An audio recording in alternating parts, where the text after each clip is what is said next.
महाशिवरात्रि त्योहार की व्रत कथा। पूर्व काल की बात है। चित्रभानु नाम का एक शिकारी रहता था। हर शिकारी की तरह जानवरों को मारकर वो भी अपने परिवार का पालन पोषण करता था। लेकिन किसी कारणवश उसे साहूकार से कर्जा लेना पड़ा, पर वो समय से ऋण चुका नहीं पाया और साहूकार का कर्जदार हो गया।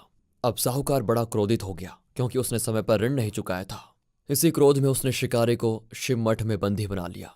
अब संयोग से उस दिन शिवरात्रि भी थी। शिकारी भी ध्यानमग्न होकर शिव संबंधी धार्मिक बातें सुनता रहा और चतुर्दशी को उसने शिवरात्रि व्रत की कथा भी सुनी। फिर शाम होते ही साहूकार ने उसे अपने पास बुलाया और ऋण चुकाने के विषय में बात की। शिकारी ने भी कह दिया कि मालिक, मैं अगले दिन सारा ऋण लौटा दूंगा, और ये वचन देकर वो बंधन से छूट गया।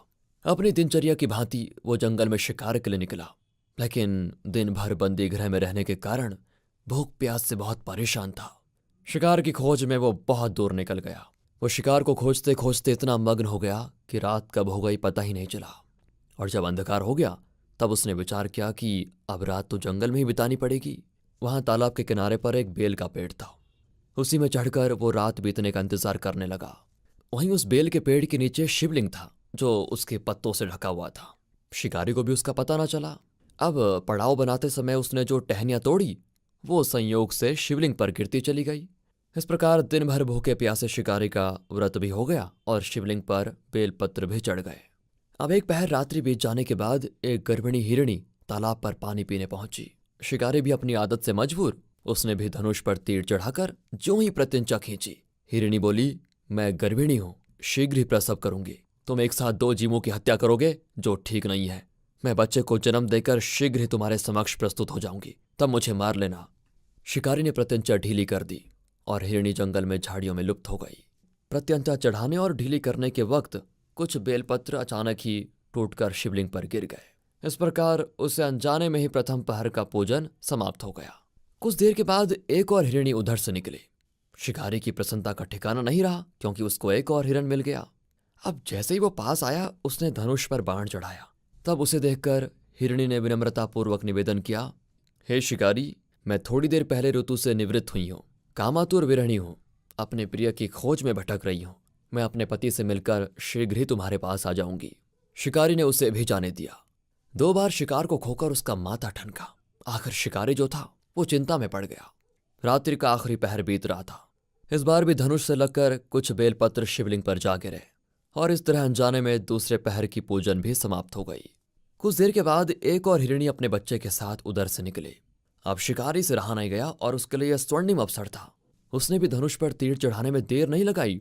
वो तीर छोड़ने ही वाला था कि हिरणी बोली, हे शिकारी, मैं इन बच्चों को इनके पिता के हवाले करके लौट आऊंगी, इस समय तुम मुझे मत मारो। अब शिकारी हंसा और बोला, सामने आ शिकार को छोड़ दूं? मैं ऐसा मूर्ख नहीं। इससे पहले मैं 2 बार अपना शिकार खो चुका हूं। मेरे बच्चे भी तो भूख प्यास से व्यग्र हो रहे होंगे।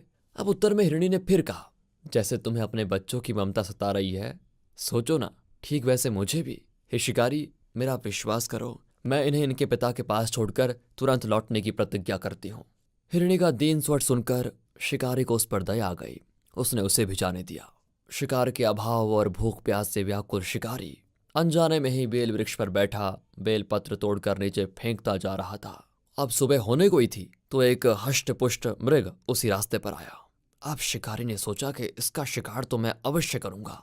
शिकारी की तनी प्रत्यंचा देखकर मृग विनीत स्वर में बोला, हे शिकारी, यदि तुमने मुझसे पूर्व आने वाली उन 3 हिरणियों को और उनके छोटे बच्चों को मार डाला है तो मुझे मारने में विलंब ना करो, ताकि मुझे उनके वियोग में एक क्षण भी दुख न बिताना पड़े। मैं उन तीनों हिरणियों का पति हूँ।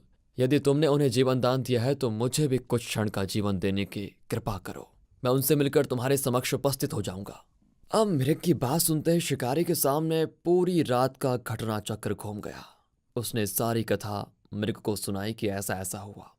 तब मृग ने कहा, मेरी तीनों पत्नियां जिस प्रकार प्रतिज्ञाबद्ध होकर यहाँ से गई है, मेरी मृत्यु से अपने धर्म का पालन वो नहीं कर पाएंगी। इसीलिए जैसे तुमने उन्हें विश्वास पात्र मानकर छोड़ा है, वैसे ही मुझे भी जाने दो। मैं उन सब के साथ तुम्हारे सामने शीघ्र ही उपस्थित होता हूँ।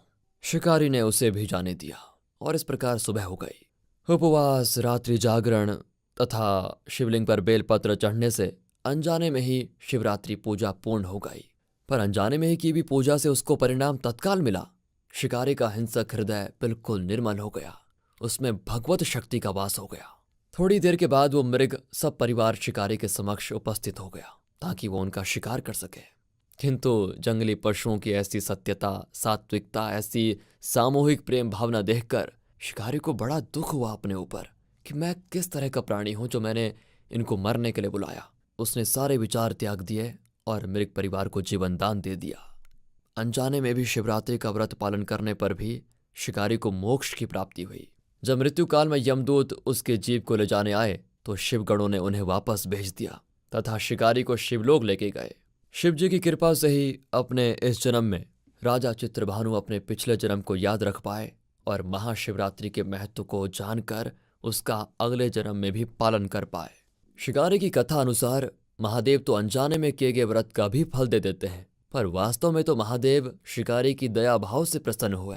अपने परिवार के कष्ट का ध्यान होते हुए भी शिकारी ने मृग परिवार को जाने दिया। और ये करुणा ही तो है जो उस शिकारी को उन पंडित और पुजारियों से बिल्कुल उत्कृष्ट बना देती है, जो सिर्फ रात्रि जागरण, उपवास और दूध, दही एवं बेलपत्र आदि द्वारा शिव को बस प्रसन्न कर लेना चाहते हैं, लेकिन अपने विचारों को नहीं बदलना चाहते। इस कथा में सबसे महत्वपूर्ण बात यह है कि इस कथा में अनजाने में हुए पूजन पर विशेष बल दिया गया है। वास्तव में वो शिकारी शिव पूजन नहीं कर रहा था। इसका अर्थ ये भी हुआ कि वो किसी तरह के किसी भी फल की कामना नहीं कर रहा था। उसने मृग परिवार को समय और जीवन दान दिया, जो कि शिव पूजन के समान है। शिव का अर्थ ही है कल्याण होना। उन निरीह प्राणियों का कल्याण करने के कारण ही वो शिव तत्व को जान पाया और उसका शिव से साक्षात्कार हुआ। परोपकार करने के लिए महाशिवरात्रि का दिवस होना भी आवश्यक नहीं है। पुराण में 4 प्रकार के शिवरात्रि पूजन का वर्णन है: मासिक शिवरात्रि, प्रथम आदि शिवरात्रि तथा महाशिवरात्रि। और पुराण वर्णित अंतिम शिवरात्रि है नित्य शिवरात्रि। देखा जाए तो प्रत्येक रात्रि ही शिवरात्रि है। अगर आपको वीडियो अच्छी लगी हो, भगवान शिव के भक्त हैं, लाइक कीजिए और चैनल को सब्सक्राइब।